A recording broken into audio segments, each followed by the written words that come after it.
नमस्कार विद्यार्थी मित्रांनो, मी Vishakha Sawant S education channel मध्ये आपलं स्वागत आहे. आज आपण महात्मा फुले यांची साहित्य संपदा जी वारंवार परीक्षेला विचारली जाते त्याच्या विषयीची माहिती बघणार आहोत. तर महात्मा फुलेंनी लिहिलेले हे काही ग्रंथ आहेत आणि त्याचे प्रकार पण आहेत. तृतीयरत्न हे नाटक आहे 1855 ला लिहिलेले. छत्रपती शिवाजीराजे भोसले यांच्यावर त्यांनी पोवाडा रचलेला होता 1869 ला. ब्राह्मणांचे कसब हा पद्यग्रंथ आहे 1869 ला लिहिलेला. गुलामगिरी हा गद्य ग्रंथ आहे 1873 ला लिहिलेला. शेतकऱ्यांचा आसूड हा गद्य ग्रंथ आहे 1883 ला लिहिलेला. सत्सार हे नियतकालिक आहे 1885 ला त्याची निर्मिती झाली.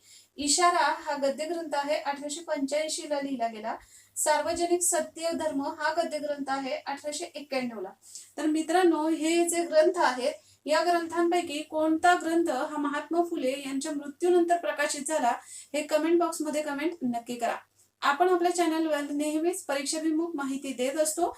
जे विद्यार्थ्यांनी चॅनलला सबस्क्राईब केलेलं नसेल त्यांनी नक्की सबस्क्राईब करा. धन्यवाद.